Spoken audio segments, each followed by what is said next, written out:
Olá pessoal, voltamos aqui no canal Hortolândia. A gente havia caído na nossa última live aqui, estamos retornando. Boa noite novamente, Ronaldo, boa noite, Luma. Vamos voltar aqui para a live. Eu vou retomar então desde o início, pode ser, Luma? Com certeza. Então fechou, pessoal. Vamos começar então o nosso programa, o Café com 9 Dedos de Prosa, né, que está aqui no canal Hortolândia toda quarta-feira às 20h30, e sempre um convidado ou uma convidada especialíssimo ou especialíssima para vocês. E nesse mês de março, como vocês sabem, para quem está acompanhando aqui a nossa programação, a gente está trazendo sempre mulheres que inspiram. E hoje eu tenho aqui do meu lado minha amiga Luma Sábio. Eu já vou apresentá-la para vocês, né? Mas dizendo sempre que esse programa tem um intuito aí de dar visibilidade às histórias de vida, a pessoas, a trabalhos aqui da nossa região, né? Que inspiram e que precisam ser dialogados, comentados, né? Trazidos aí à tona para o nosso bate-papo. Eu só queria dizer sempre que a nossa programação aqui no canal Hortolândia, além do Café com 9 Dedos de Prosa, todas as terças-feiras nós temos o Empoderadas. São 3 mulheres bariátricas trazendo aí discussões importantíssimas para vocês. A Nath Garcia, a Kelly Quintana e Pamela Menezes. Tá certo? Gente, vamos começar o nosso programa então. Deixa eu fazer minha autodescrição primeiro, né? Antes, aqui no nosso ambiente, o estúdio ele tem as paredes brancas. Atrás de mim tem uma televisão com o logo do canal Hortolândia Podcast. Nós estamos numa mesa preta com 2 microfones, 2 copos d'água, 2 xícaras para o café. Eu sou um homem cis branco, estou com o cabelo para cima, uma camisa xadrez dobrada na altura do cotovelo de cor laranja. E ao meu lado, Luma Sábio, mulher trans, militante LGBTQIA+, trabalhadora da saúde mental há 13 anos, como agente de ação social em redução de danos, é também artista. Instagram de Luma é @lumasábio85, meu é @ronaldo.alexandrino, e Rúbia, sua autodescrição. Boa noite a todos, eu sou Luma Sábio, mulher trans. Eu sou uma mulher trans branca. Estou vestindo uma blusinha, tomara que caia preta, com uma maquiagem leve, um tonzinho para dar uma corzinha. Ai, Luma, que delícia estar aqui com você, de verdade. De verdade, de verdade, de verdade. Assim, gente, eu conheço Luma, eu tinha 18. Eu não vou perguntar a tua idade jamais, não teria problema. Não teria problema? Tá bom. Mas enfim, eu tenho 44 hoje, então 18 para 44, quem é de exatas, por favor? Não conta comigo, não. Eu sou mais faz mais ou menos esse tempo aí que eu conheço Luma. E assim, Luma, a gente vai conversar sobre a sua trajetória, mas assim, acho que é legal dizer, não sei se você sabe disso, né, mas você foi uma das primeiras mulheres trans que eu vi no palco.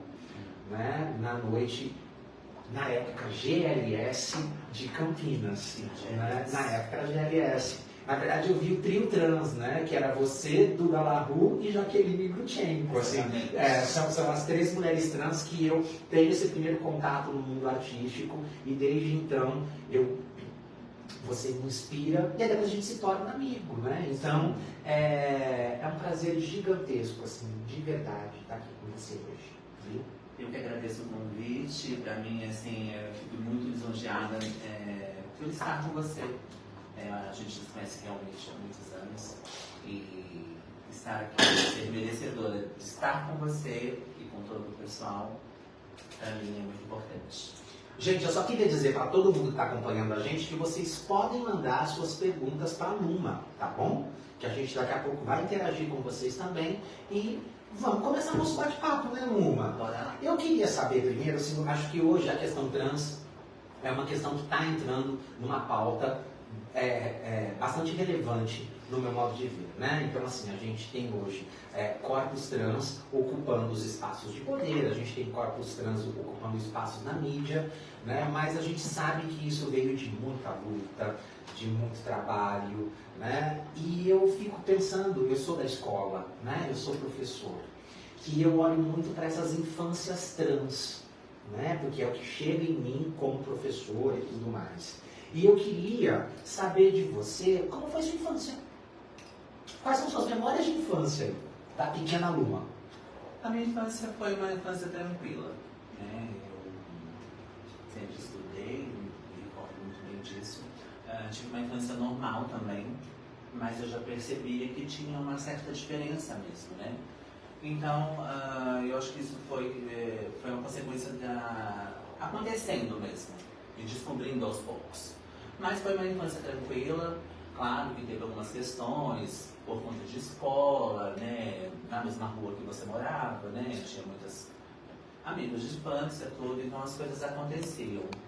E isso foi me fazendo descobrir aos poucos a minha identidade, né? Uhum.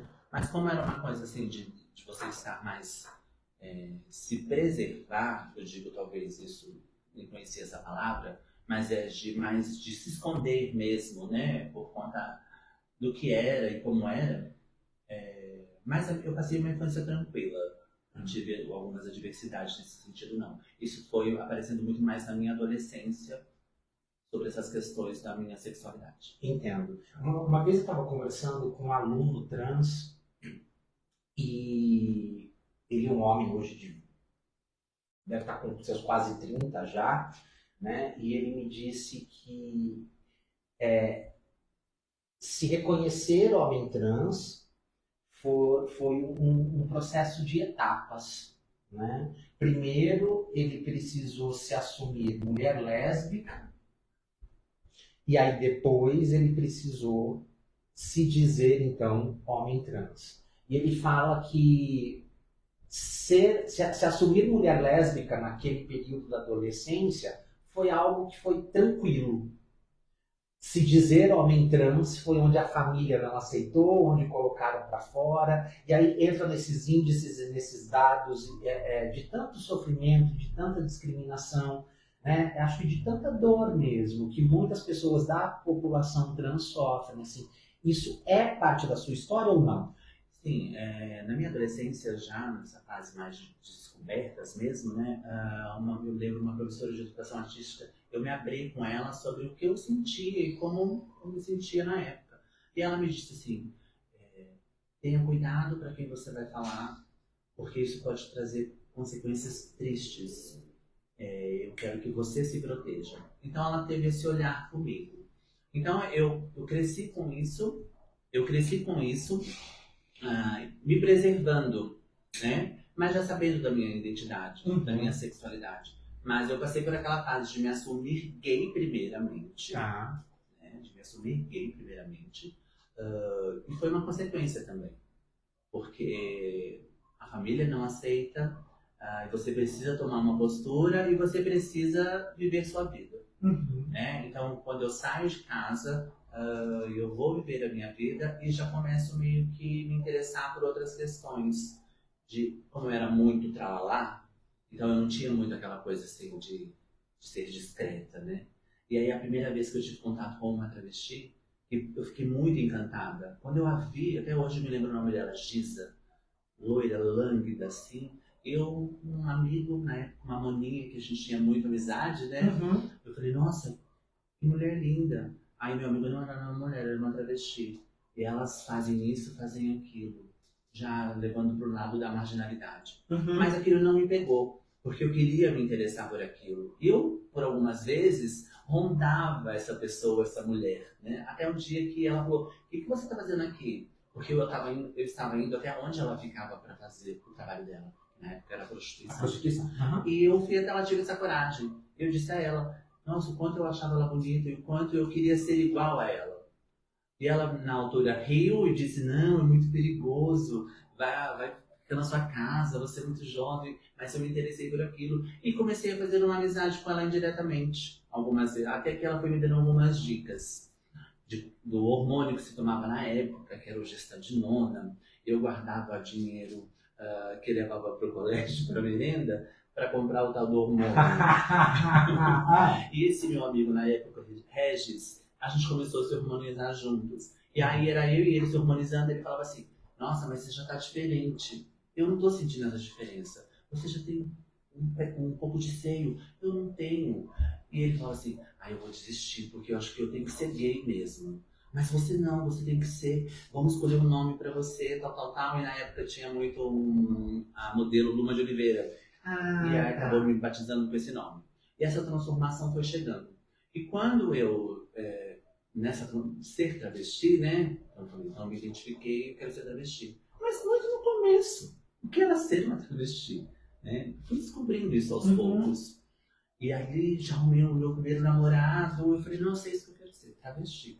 Mas eu não sabia as consequências de que era ser travesti. Né? Era muito. As consequências apareceriam depois. Isso faz parte da minha história. Então, quando eu me descubro travesti e ao longo dos anos passaram para ser uma mulher trans, do entendimento que se tem hoje, foram muitas situações. Bom, você começou a falar de hormônio, né? Como que foi o processo de transição corporal? Então, aí a gente vai na questão da hormonoterapia clandestinamente, né? Porque você não conhece. E na época você não poderia nem pensar em procurar um endocrinologista, porque você já não era muito bem recebida. Né? Então tinha essa questão de comprar na farmácia mesmo. Íamos, aí juntávamos na época eu, Duda, Jaque e Krishna, e íamos para a farmácia, era vitamina com tal hormônio X que fulano tomava. Então a gente também tomava. E íamos nessa vibe de se hormonizando clandestinamente, porque era o que nós tínhamos. Nós não tínhamos uma acessibilidade de um tratamento hormonal. E a gente buscava isso na nossa época, mas não tínhamos esse acesso, porque a gente não conseguia chegar até o profissional que poderia nos atender. Ou se chegássemos, nós éramos muito mal recebidas. Não tinha esse entendimento que se tem hoje. Então as coisas foram acontecendo nesse sentido mesmo. E a mudança foi acontecendo, né? A questão hormonal, e você vai mudando toda a sua vida mesmo. Então você passa a ser 24 horas Luma, a travesti, a transexual. E é uma decisão que você precisa tomar e se aceitar.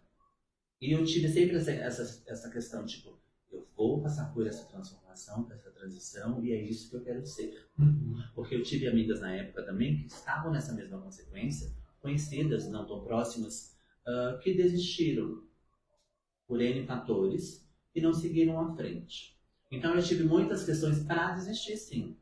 Mas essa questão era tão apegada em mim, de ser travesti e ser hoje uma mulher trans, que eu, apesar de todas as dificuldades, eu tinha aquela certeza comigo mesmo. Eu vou, eu sou e eu quero. E é isso. Que lindo, que lindo, que lindo, que lindo. É uma vida pela afirmação de ser quem você é, né? Sim, é uma vida pela afirmação de ser quem eu sou, de ser quem nós somos, mas você compra uma briga muito grande. Eu estava vendo ontem um vídeo, ainda falei, vou comentar sobre isso com Luma. Era um vídeo de entrevistas, um rapaz ia nas ruas e ele perguntava para outros homens aleatoriamente: você namoraria uma mulher trans? E todas as grandes respostas que vieram, elas estavam sempre carregadas com um tom de preconceito, na hora de justificar o não. E assim, e as pessoas que estavam organizando diziam, tinha inclusive uma mulher trans comentando. Ela falou: a gente não tem problema em dizer o não, a questão é como você justifica o seu não, né? É a justificativa do não que vem com o tom de preconceito. Mas os meninos mais jovens tinham um discurso sem preconceitos, né? Tanto para falar o não quanto o sim. Muitos sims vieram dessa juventude, né? E aí é isso, você compara o ser travesti, mulher trans. Eu te conheço no meados dos anos 90, com final dos anos 90. Desse período para essa geração de hoje, assim, qual é a leitura que você faz quando você compara a Luma jovem como mulher trans para hoje, as meninas que a gente está vendo, né, na juventude? Assim, você percebe diferença ou não? Então, na minha época, né, quando eu... Só um minutinho, você quer café? Aceito. Tá. Pode falar. Na minha época, quando na realidade eu já me assumo após essa transição, eu já trabalhava na noite também, né? No mundo das boates, com shows. Então, assim, para o homem se aproximar de nós enquanto travestis ou transexuais na época, era uma questão de tempo mesmo. Né? Mas, assim, já tinha uma leitura de que o homem que se aproxima de estar num relacionamento travesti ou transexual, para a minha época, ele realmente, de fato, precisava gostar de você. Eu tive poucos relacionamentos, foram duradouros, mas todos os homens que eu tive relacionamento me assumiram de fato. Não era uma coisa entre casinho. Né? E o que me deixa tranquila hoje, eu gosto muito de perceber o quanto isso mudou. Obrigada. O quanto isso mudou a percepção. Eu já ouvi, indo ao trabalho, sentadinha, quietinha, lendo um livro, e 3 rapazes conversando no ônibus sobre uma determinada transexual numa festa. Nossa, você viu aquela trans? Bonita, nossa. Aí o outro falou assim, pô, você ficaria com uma trans? Aí ele automaticamente ele disse, com certeza. Isso pra mim não é um problema. O problema é de quem não quer fazer, não quer ficar. Porque pra mim eu ficaria com uma trans sim. Aquela, por exemplo, linda, ficaria com ela, e por que não? Aí o outro falou assim, eu precisaria pensar sobre isso. Aí o outro automaticamente, não, eu também ficaria. Aí rolou a conversa e foi rolando uma conversa tranquila entre eles, assim. Aí algumas pessoas olhando assim, e eu na minha, quieta, de óculos, parada. Aí um deles disse, mas você namoraria uma trans? Ele disse, sim, namoraria. Eu namoraria uma transexual sim, não teria problema nenhum com isso. E aí só tinha um deles que meio que ficou meio naquela dúvida, mas que também eu acho que ficaria, entende? Eu acho que é importante a gente dizer que mulheres trans são mulheres, né, gente? Assim, por favor, mulheres trans são mulheres. Meninos que namoram as mulheres trans não deixam de ser homens por isso. Nunca, né? Esse é o grande preconceito que eu percebo, né? Ainda a gente vai falar dessa masculinidade frágil, né, que não permite muitas vezes que esses meninos vivam histórias e conheçam mulheres incríveis por uma questão desse preconceito construído socialmente, né? É culturalmente, né? O machismo é instalado mesmo, né? Então, assim, eu sempre admiro quando um homem assume uma relação trans, para mim é super interessante nesse sentido, assim, de assumir mesmo, e que legal que isso acontece, e que bom que isso acontece, se faz necessário, sabe? É isso. Então, a gente precisa dizer que a gente não veio a passeio, né? A gente veio para ser feliz. Lindo. Jackson, tá. Tem perguntas aí para a Luma, Jackson? Tem bastante gente dando boa noite, Luma. Obrigada. Dando parabéns a Dandara Jani. Parabéns pela entrevista, Luma. Resistência e luta, uma guerreira ocupando espaço na sociedade. Parabéns, muito sucesso. E depois nós temos algumas perguntas aqui. Tem a Célia também dando boa noite pra gente, né? Pro Ronaldo e pra Luma. Qual Célia? A Célia Santos. Celinha. Beijo, Celinha. Aí a Dandara chegou com uma pergunta aqui pra gente. Dandara é uma querida também, viu? Dandara Jane. Luma, como é para você ocupar um trabalho na saúde mental e ajudar milhares de usuários a reduzir danos com o uso de drogas? Um trabalho lindo e de muita coragem. A primeira pergunta é essa. Dandara Jane, queridíssima, um super beijo. Inclusive, ela é minha amiga pessoal e colega de trabalho, trabalha na mesma instituição que eu. Olha, é um trabalho que a gente faz é incrível em relação ao cuidado, de ofertar o cuidado ao outro, sem julgar o uso da substância. Então, no meu caso de tratar, de cuidar, de ofertar cuidado a essa população, principalmente a população em situação de rua, para o uso abusivo de álcool e outras drogas, é muito importante. O que eu faço com grande amor, assim, carinho e principalmente respeito. A gente não precisa ter o preconceito de julgar a pessoa e sim ofertar os cuidados. Então, para mim, você me acompanha um pouquinho do nosso trabalho lá na nossa instituição, Dandara, você sabe o quanto é importante a gente poder fazer essa oferta do cuidado. E para mim é gratificante. Eu costumo dizer que é um trabalho de formiguinha, porque de fato é um trabalho de formiguinha.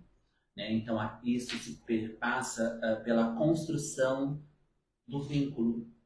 Porque tudo acontece no que eu posso ofertar enquanto trabalhadora da saúde mental, no que eu faço enquanto redutora de danos é a oferta do vínculo e que seja construtivo e respeitoso. É isso. Parabéns pela resposta, Doma, muito legal. E agora eu queria abrir para os dois, né? Como a gente veio aí comentando no início sobre sexualidade, apareceu a pergunta da Laudiceia, que ela gostaria de saber o significado das letras da sigla LGBTQIAP+. Eu acho que quem que pode responder aí? Pode ir? Pode. Às vezes eu confundo a ordem. Mas vamos lá. Vamos lá. Canta você a letra e eu falo. Pode ser? Vai. L, Lésbica, G, gay. B, Olha como bonitinho isso. Bissexuais, T, transexuais e travestis, Q, queer. E aí, para quem não sabe o que é o corpo queer, vem do inglês, que seria a bicha. E aí, para não ficar o B de bissexual e o B de bicha, a gente pôs o quê? Que seria o que a gente chama, tem tantos sentidos, né? A gente já chamou de bicha poc-poc. Você sabe o que é da onde vem o poc-poc? o poc-poc? É. Por quê? Do salto. Ah, do poc-poc. Da bicha que andava de salto na rua. Poc-poc. Né? Então, assim, o que de queer é esse corpo que não se esconde. É esse o corpo. Vamos lá. Q e de intersexo, né? Aí, inclusive teve uma atriz, eu não vou lembrar o nome dela, uma atriz não, uma youtuber, que ontem acabou de dizer que tem um corpo um corpo intersexo, né? Que vão apresentar aí características aí biológicas, tanto masculinas quanto femininas, né? Em outros períodos a gente chamou de um outro nome que eu não vou trazer aqui, porque não é legal, tá certo? E são os assexuais, né? São as pessoas que aí não vão ter o desejo como a gente conhece, né?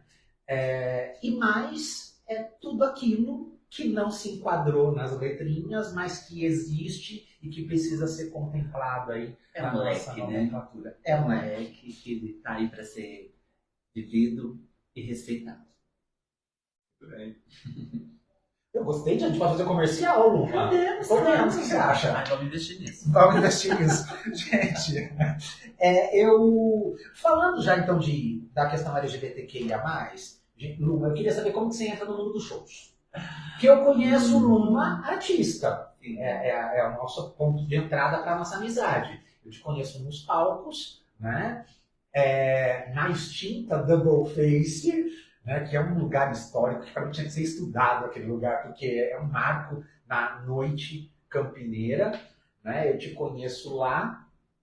Hoje você é uma das apresentadoras oficiais da parada LGBTQIA+, de Campinas, né? Então assim, você tem toda uma trajetória de estrela, né, amiga? Então assim, Então assim, como é que surge o palco, a arte, a expressão artística através do teu corpo aí nos palcos da noite? Sim, logo quando eu saio de casa para 18, para 19 anos, eu precisava me manter de alguma coisa, porque iniciando na vida, né, então eu precisava...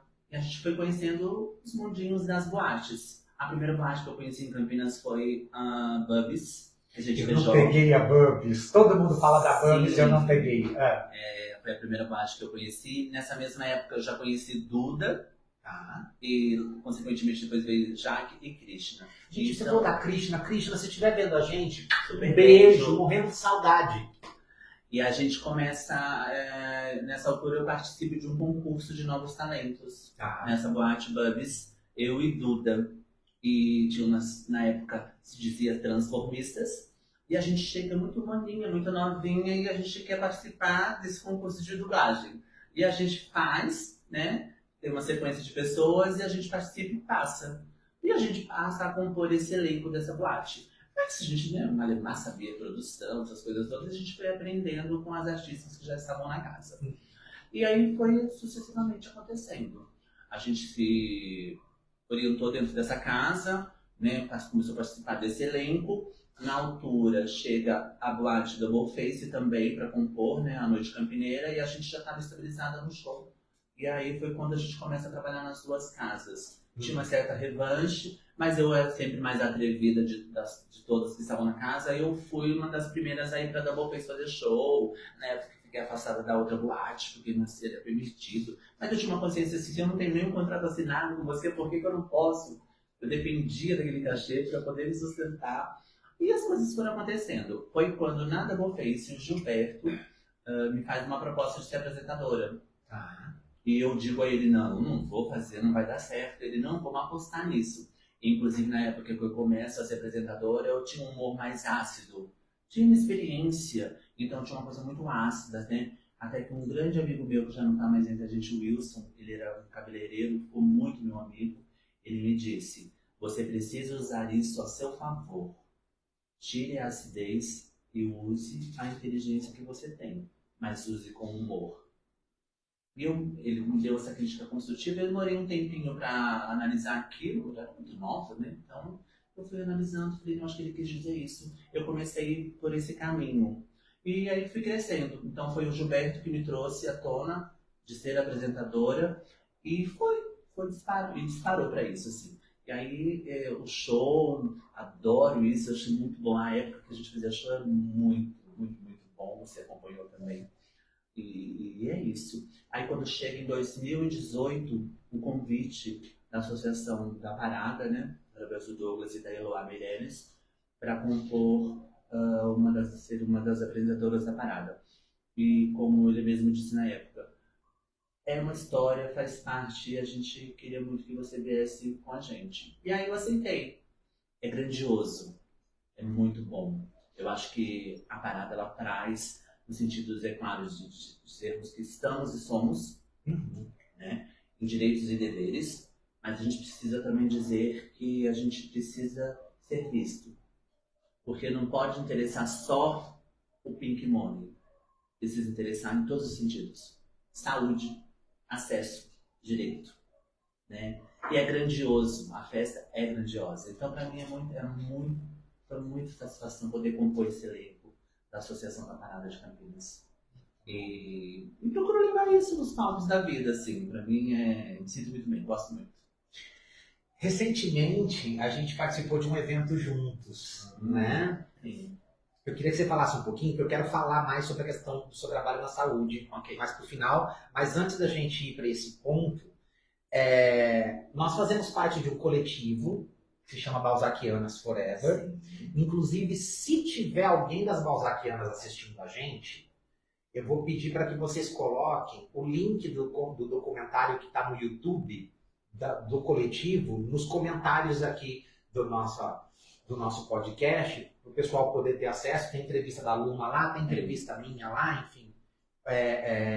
Eu vou pedir para que alguém coloque lá o link, porque a gente fez um evento recentemente em que eu fiquei muito feliz de participar, porque foi no auditório da Faculdade de Ciências Médicas da Unicamp. E aí, assim, a gente tem ali corpos trans ocupando um espaço que socialmente não foi construído para esses corpos. E aí, ano passado, eu fiquei sabendo que você foi dar uma aula lá na medicina da Unicamp. Então, assim, eu queria saber um pouquinho, né, justamente assim, desses espaços que você, Luma, tem ocupado, né, e que para mim são espaços importantíssimos, porque assim, a gente está falando da segunda maior universidade da América Latina, num curso que é o de medicina e que é, por sua vez, um curso extremamente elitista lá dentro, né?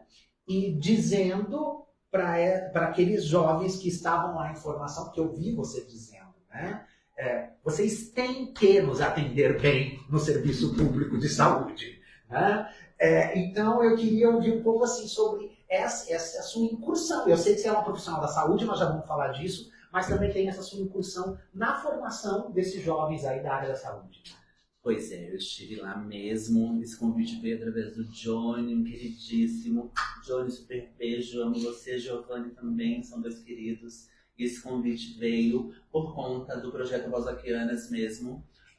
Balzaquianas, beijos, Tonzinho, todo mundo, adoro. Depois a gente conta o que é Balzaquianas. Termina. E aí veio esse convite e o Johnny falou, amiga, preciso que você venha, tal, vamos falar com os alunos do primeiro ano de medicina, tal, sobre isso, isso e isso. Johnny, como assim? Ele, não, é você e vamos embora. Topa. Eu gosto de desafios. E eu fui. A princípio eu até achei que seria uma coisa mais né? Mas foi super tranquilo, fui muito bem recebida. Eu acho que a proposta é trazer isso mesmo, de dizer a população está aí, a gente precisa ser atendida mesmo em todos os sentidos.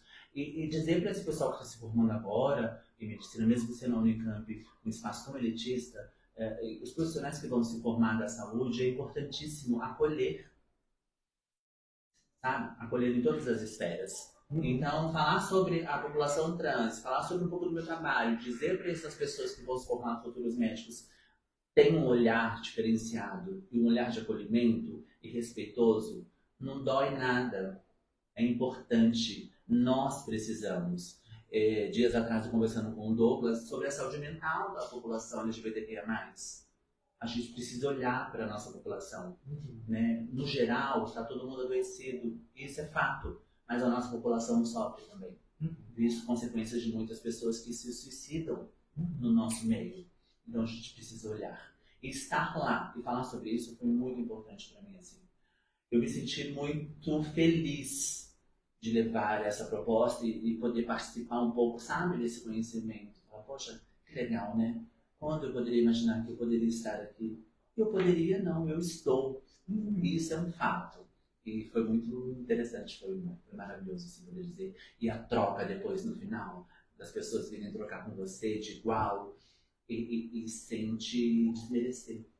Sim. Isso é riquíssimo demais. E tem que ser assim. E tem que ser assim. Né? Não tem que ser de outro jeito. Não precisa ser de outro jeito. Tem que ser do jeito que é para ser mesmo. Com dignidade, com respeito, com amor. Sim. Tem mais questões aí, Jackson? Temos sim, Ronaldo. Tem um pessoal que chegou agora também, o Thiago CH, mandou um parabéns para a Luma. Tem a Marcela Espínola Martinez, a Rose Dark Silva, que acho que é do Balzaquianas também. A Rose é balzaquiana também. E a Rose, eu quero mandar também aqui um abraço para a Marina Pompeu, para o nosso amigo Ney Prazeres, Alexandre Amaro, que está aqui curtindo com a gente. E a pergunta da Rose é para a Luma. E ela pergunta, Luma, em relação ao preconceito, houve mudança do início para os tempos de agora? Oi, Rose, queridíssima. Rose, houve. Mas precisa mudar mais, né? Eu acho que o preconceito, na realidade, eu costumo dizer que o preconceito, ele só se esconde quando o melhor lhe convém. Ele existe. Ele está escondidinho atrás do muro. Mas eu acho que para mim, o importante é trabalhar a educação. Eu acho que a educação é importantíssima para a gente trabalhar a questão do preconceito em todas as esferas, né? E para a nossa população é isso mesmo, né? De cuidar, de ter esse olhar de cuidado sobre o preconceito. E a gente precisa se dizer, né? E se mostrar. Não, eu não posso aceitar o que não me faz bem. Mas mudou, mas eu acho que precisa melhorar mais. Mas a gente teve muitos ganhos positivos e eu acredito que eu tenho certeza que as coisas vão melhorar muito mais ainda. Eu penso num tanto um pouco distante, mas já melhorou sim, mas eu faço o voto que melhore mais. Deixa eu só aproveitar e mandar um abraço para o Ney Prazeres, que o Jackson disse. Ney Prazeres é o nosso secretário adjunto de Cultura. Beijo. Tá acompanhando a gente. E deixa eu só fazer aqui o meu anúncio das minhas patrocinadoras. Né? Então, primeiro, Clínica Suede, com micropigmentação, sobrancelhas, olhos, boca, prótese capilar. Vem aqui na Rua Cuba, número 170, no Jardim Santa Clara do Lago 1. Ou agende pelo telefone 19 9945 14806. Luma, vamos falar das balzaquianas? Bora lá. E aí a gente vai falar depois do seu trabalho em saúde. Né? Como que você chega no coletivo? O coletivo das balzaquianas, pessoal, nada mais é do que um grupo de bicha véia, vamos falar sério, né? Que se encontrou na pandemia no WhatsApp. Começa assim, com Tom Riscaroli, um ator de Campinas, e na verdade é esse grupo de pessoas LGBTQIA+, que vai se encontrar num grupo de WhatsApp e que começam a problematizar nesse grupo as suas vivências no teatro, no conhecido, né, Teatro da Vila Padre Anchieta, Centro Cultural Maria Monteiro. Né? E assim, todo mundo que é balzaquiana, por conta de Balzac os 40 anos, né, viveu algum pedaço da vida dentro desse espaço, né? Eu chego nas Balzaquianas, ou melhor, lá no teatro, na adolescência, eu tinha acho que 14 anos, o Tom me deu aula de teatro aos 14 anos, e aí quando eu vou para esse espaço, é a primeira vez que eu, adolescente, que morava em Hortolândia, que não tinha convivido com nada, vou ver meninas trans, vou ver mulheres lésbicas, vou ver bichas iguais a mim, e olho para tudo aquilo, e o que é o mais interessante, convivendo com aquela comunidade de maneira harmoniosa. E aí todos aqueles fantasmas que a sociedade cria, né, de que as pessoas LGBTQIA+, vão fazer mal, né, nada disso era verdade. Né? Eu me desconstruo muito dentro desse espaço. E depois a gente vai se reencontrar nesse grupo na pandemia. Né? Como é que você chega nas Balzaquianas, Luma? Meu primeiro contato foi na época que eu fazia show ainda, na boate, na Boface, e o pessoal da organização fez um convite para participar do evento lá no Padre Anchieta. Foi o meu primeiro contato, inclusive na época, Raché Brasil, beijo. Era novos talentos. Sim, eu fui participar como convidada. E achei incrível, falei, gente, isso é maravilhoso, estar aqui no Padre Anchieta, numa comunidade, teatro lotado, né? Pessoas, famílias, homens, mulheres, crianças, aplaudindo, maravilhoso tudo aquilo, uma construção incrível. E o convite para participar das Balzaquianas veio através do Tom. Né? Ele, olha, fez uma proposta, estou montando um grupo, a gente vai fazer isso, isso e isso. Topa, a gente vai trazer o nome do grupo Balzaquianas por conta do envelhecimento de todas, de estarmos lá um pouquinho mais além, uma idade mais afirmada, e a gente vai fazer essa construção desse grupo. Topa, super topei na hora, assim. E é um grupo super potente, assim. Então, Balzaquianas Forever, a gente leva no coração e vamos embora, né? Mais projetos. Muito bom. A gente podia marcar um dia com as Balzaquianas aqui. O que você acha, Jacques? Excelente, Ronaldo. Vamos marcar para junho? Mês da visibilidade? Tom, Rose, se estiverem vendo, vamos? Vai ser sucesso. Tragam a Racha Brasil também. Vamos, pode vir também. Eu venho também, Racha. Luma, então eu queria falar um pouquinho de saúde mental, né? Que aí é sobre... eu queria saber como é que você chega primeiro, né? Porque a gente está falando muito mais da Luma artista até agora, mas tem também uma profissional que está convivendo com tudo isso aí ao longo da vida, que está se preparando para o mercado de trabalho e que chega, né, para trabalhar no CAPS. Sim. Né? E aí me conta um pouco disso, assim, como você chega no CAPS, me fala um pouquinho do seu trabalho então hoje. Então, na época eu entrei no CAPS em 2010. 23 de abril de 2010. A consequência foi, eu gerenciava uma casa de massagem na altura, na época, e aí conversando com Janaína Lima, saudades eternas, uma grande amiga que nos deixou, conversando com ela, eu disse, Jana, eu estou um pouco cansada disso, né, de estar nessa fase de cuidar de uma casa de meninas, de fazer a questão da profissional do sexo. Eu preciso fazer algo mais diferente disso. Lembrando que eu sou cabeleireira e maquiadora formada, mas já não trabalhava na área há muito tempo. Aí ela me diz assim, faz um currículo e entrega para a Isabela, lá no centro de referência desse AIDS. A Isabela está tendo um processo seletivo e a Isabela vai pegar seu currículo. Eu montei um currículo com o que eu tinha, né? E entreguei para a Isabela. Que mais? Não, obrigada. E aí a Isabela recebe em mãos meu currículo e eu sou chamada para participar desse processo seletivo. Só que antes eu queria saber para que seria, né? Ela me fala, é só para trabalhar com redução de danos. Eu falei, redução de danos? O que é isso? Ela falou, olha, vai ser falado depois no processo seletivo. Mas vai ser uma boa. Inclusive, as meninas travestis e transexuais vão poder trabalhar, porque é uma das propostas da doutora Cláudia Barros. E na época trabalhava no centro de referência. Eu fiz um currículo, entreguei em mãos da Isabela e fui chamada para esse processo seletivo. Que foi um processo seletivo de uma semana, que foram por eliminatórias. Então, de 56 pessoas, ficaram só 12. E nessa época ficamos eu, Carol e Mona Lisa, 3 travestis, e outras pessoas, para compor as equipes de redução de danos que iam para os CAPs. que trabalhariam na saúde mental.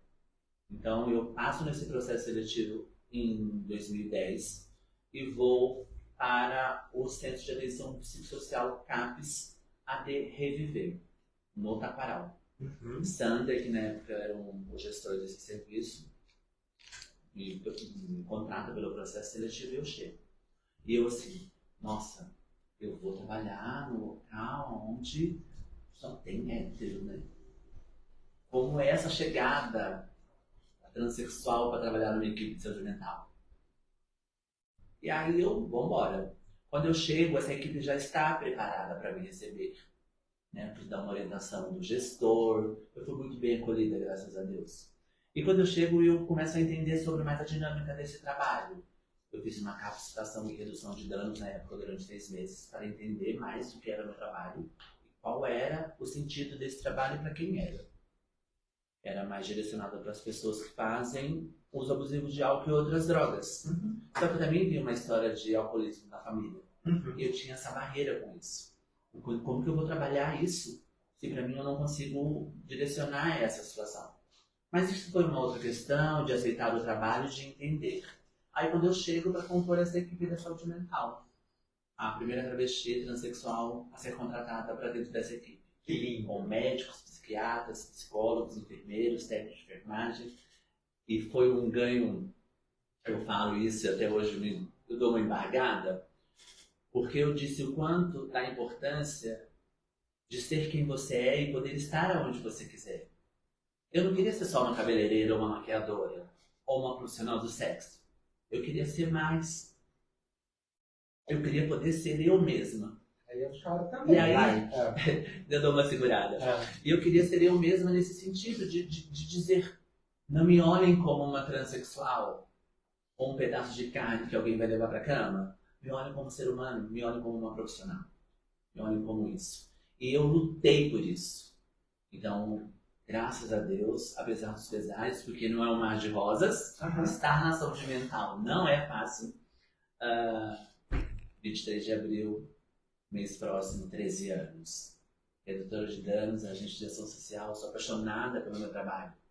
E a população com quem eu trabalho e eu acesso, poucas pessoas teriam o acesso de fazer como a gente faz com dignidade e respeito. É a população em situação de rua. Essa população existe. E é uma população que tem suas histórias. E são incríveis. São coisas que quando eu parei para conversar e para saber mesmo, eu me apaixonei muito mais pelo meu trabalho. Porque eu gosto de pessoas. E eu, enquanto uma mulher trans, poder ofertar esse cuidado e alguém dizer para você, obrigado, sem me julgar, é incrível. E é isso. Estar na saúde mental para mim é um prêmio. É um prêmio. Uau! Que incrível. Que incrível. Eu tenho uma última pergunta. Tem mais alguma pergunta aí, Jackson? A minha pergunta, Lu, é a seguinte. Assim, antes eu queria comentar só uma coisa. Você disse assim, o medo de chegar no primeiro dia e só trabalhar com pessoas heterossexuais. Eu espero que a heteronormatividade pense muito nessa frase da Luma, porque ela é muito forte. Sim. Né? Então, assim, isso é o que a heteronormatividade causa nas pessoas LGBTQIA+. Medo. Medo. Né? Medo da gente ser quem a gente é e poder se expressar como a gente quer ser, pode ser, e não como nos lugares que dizem que a gente pode. E o quanto é incrível hoje, né? De saber que as mulheres trans, homens trans estão aí trabalhando, compondo. Gente, que incrível, que bom. Olhar a gente não é ser trans ou não trans, quem quer que seja, é olhar a pessoa como profissional. Como eu posso compor com essa empresa? O que eu posso fazer por essa empresa? Sendo eu a profissional, não eu a aluna transexual. Isso não tem nada a ver. Porque eu não posso dizer, a mulher ou o homem pela essa empresa. Não é verdade? Então eu tenho que dizer nesse sentido assim, não me vejam, né, como um pedaço de carne. Me vejo como ser humano, me vejo como gente, como profissional. E a gente está aí para isso. Eu fico muito feliz que hoje em dia essa acessibilidade do trabalho. A gente precisa trabalhar. Chega de estarmos à margem. Chega. A gente é mais que isso. Sim. Que lindo, que lindo, que lindo, que lindo. Luma, me fala do teu dia a dia no trabalho, que eu fiquei curioso. No dia a dia? Vamos supor, sei lá, você pode me contar como foi hoje ou como que é geralmente tua rotina, assim. Como é que é esse contato mesmo com a população na situação de vulnerabilidade? Eu trabalho com pessoas em situação de rua, no entorno de Campinas, centro, alguns territórios, alguns bairros, e a gente se direciona para essa população X. Então a minha rotina basicamente ir aonde eles estão, ou seja, a rua. E a rua é a casa dessa população. Então quando eu vou à sua casa, eu respeito a sua casa. Quando eu estou na rua, a pessoa está em situação de rua, eu respeito a situação dessa pessoa, é a casa dela. Então, a gente parte do princípio do acolhimento, do acolher sem julgar, né? De você ofertar o cuidado a partir da escolha da pessoa. Então, a oferta da redução de danos e do pouquinho do nosso trabalho é isso. Fazer o resgate da autoestima da própria pessoa, acolher sem o preconceito, fazer as ofertas de cuidado a partir da escolha da pessoa. Quando eu falei há pouco na nossa conversa um trabalho de formiguinha, se dá pela construção do vínculo, que nada mais é a construção dessa aproximação. Então, quando eu chego onde essa pessoa está, eu me aproximo, me apresento enquanto trabalhadora da área da saúde e a gente começa a bater um papo em relação a isso. Não necessariamente sobre a situação dela no momento, do uso da substância, né, como ela é, de onde ela veio, o que ela precisa. E vai fluindo essa situação. E as ofertas vão aparecendo. Eu abro um leque de ofertas a partir da escolha da pessoa. Eu posso encaminhar em direção a um serviço de atenção básica, a gente tem o suporte da equipe do consultório na rua, e também a assistência da cidade também, que a gente acaba direcionando, propriamente o encaminhamento para o meu CAPES, para o meu CAPES de referência. Tudo se dá a partir dessa conversa mesmo, dessa aproximação. Eu levo algumas ofertas de insumos, propriamente o preservativo masculino, feminino, um gel lubrificante, uma piteira para uma proteção de uso para não compartilhar, né, um cachimbo com outra pessoa. Então a gente fala muito sobre as fissuras que o uso abusivo do cachimbo faz. Eu oferto um protetor labial. Então é toda uma troca, né? Então essas são as ofertas. Mas é imprescindível para mim, quando eu oferto esses insumos, mas o mais importante para mim, que eu costumo dizer e eu levo para a vida, é a escuta qualificada. A escuta qualificada e respeitosa faz a diferença na vida de qualquer pessoa. Porque às vezes, necessariamente você não precisa dessa caneca. Você precisa de um pouco de atenção, de um olhar. E faz diferença para essa população. É logicamente que tem pessoas que estão lá por outras situações, porque querem. É um X. É a questão da pessoa. Mas tem muitas histórias de pessoas que vêm de outros lugares, que acabam ficando, precisam se organizar para se manter vivas. É muita história. Então, eu tinha inclusive um preconceito em relação a isso. Porque quando eu iniciei no trabalho, eu não tinha um olhar direcionado para essa população. Porque para mim era quem estava na rua e estava na rua. Hoje não. A gente olha diferente. Então você vai aprendendo. E o mais interessante e importante também, além da escuta qualificada, é quando você está no meio andando, alguém diz: Dona Luma, obrigado, deu certo. Dona Luma, que bom que a senhora veio. Então, as construções vão acontecendo. E essa população existe. E é incrível fazer esse trabalho. Então é isso. Muito bom. Luma, eu preciso. Eu tenho que dar mais duas. Eu tenho mais 5 minutinhos, tá? E você tem que fazer uma pergunta para mim. Uau, ainda tô pensando. Não, a minha pergunta, eu vou fazer as duas de uma vez e a gente vai rapidinho. Pode ser? Beleza. Mas eu quero te ouvir nas duas. Bora lá. Primeira pergunta, né? Então, assim, falando em saúde mental, né? Pessoas transexuais foram retiradas da lista da OMS apenas em 2018. Eu deixei de ser doente mental em 1980, né? Porque a população gay e lésbica sai em 1980. Você só em 2018. E a minha pergunta é, eu sei que tem transfobia aí, isso é um fato, mas assim, eu queria saber a tua opinião mesmo de por que essa distinção, né, de categorias de gente, digamos assim, que a heteronormatividade cria, e por que demorou tanto tempo mais, porque foi ontem, né? Essa é a minha primeira pergunta. E a minha segunda é, eu acho que você percebeu que eu estou tentando mostrar uma identidade positiva da mulher trans aqui hoje. Você está aqui hoje cumprindo esse papel e fez brilhantemente. Está fazendo, a gente não terminou ainda. E está fazendo brilhantemente. Eu queria saber também de você o seguinte, porque eu não queria falar de tragédia hoje. Não queria. Mas a gente não pode negar o fato de que a estimativa de vida de mulheres trans no Brasil hoje é de 34 anos de idade. Né?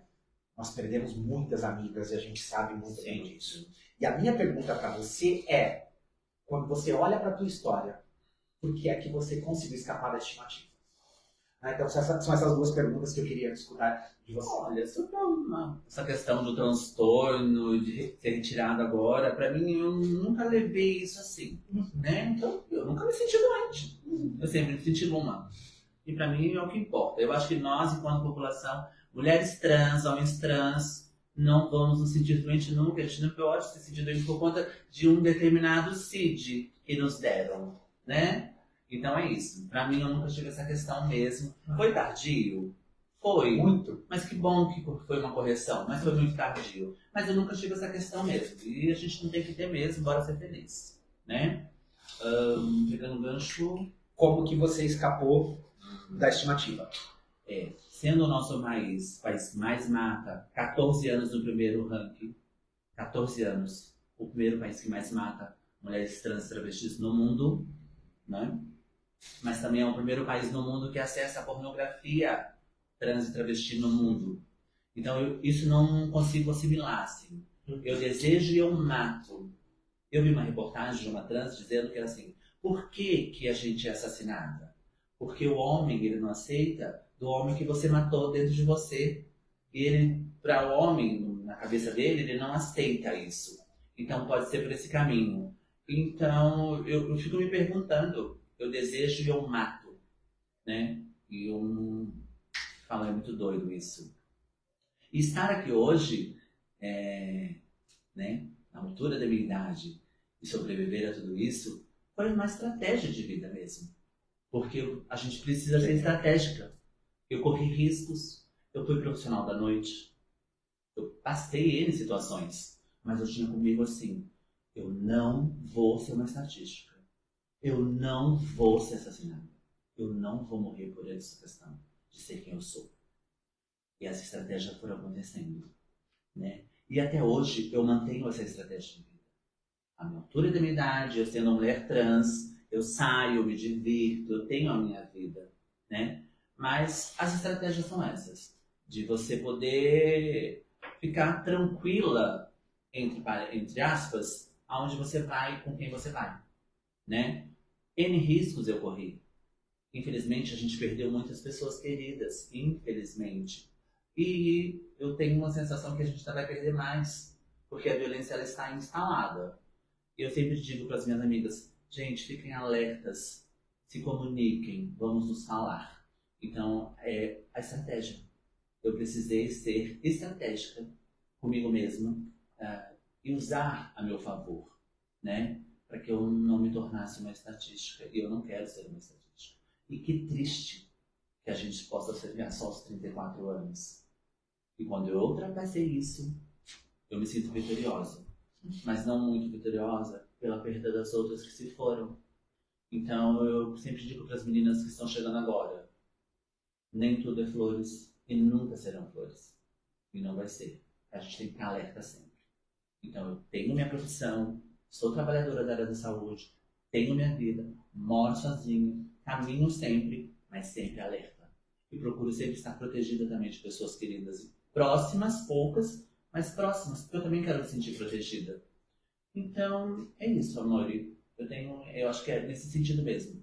De ser, de usar a estratégia para estar viva. Porque é difícil. Uau. É um soco no estômago bem dado, né? É Que difícil. bom, que bom. É tá difícil, é contigo. dolorido, mas a gente tem que falar. Tem. E é um alerta, a gente precisa ter. A única coisa, é um pedido que eu sempre faço. Nos deixem viver. Poxa, qual é o problema? Então, de fato, as pessoas transfóbicas, homofóbicas, nos deixem viver. O problema não sou eu. O problema, de fato, é você. Então, é você que precisa se rever, não sou eu. Né? Nos deixem viver. Bom, vamos caminhar para o fim, mas antes, Bora. agora tem que fazer um anúncio, olha só. Completamente emocionado, mas vamos lá. Grife dos cabelos, alongamentos com diversas técnicas, mega hair, microcápsula de queratina, ponta americana e muito mais. Aqui na Rua Cuba, número 170, no Jardim Santa Clara do Lago 1. Marque o teu horário no 19 98810 1121. Sua vez agora, me pergunte, vamos lá. Oh, meu Deus. Eu sou muito boa com isso, sabe? Que eu não Tu é vou mais. apresentadora da noite lá, mas pô. É, mas as coisas saem automáticas, assim, sabe? As perguntas. Me fala da felicidade. Não.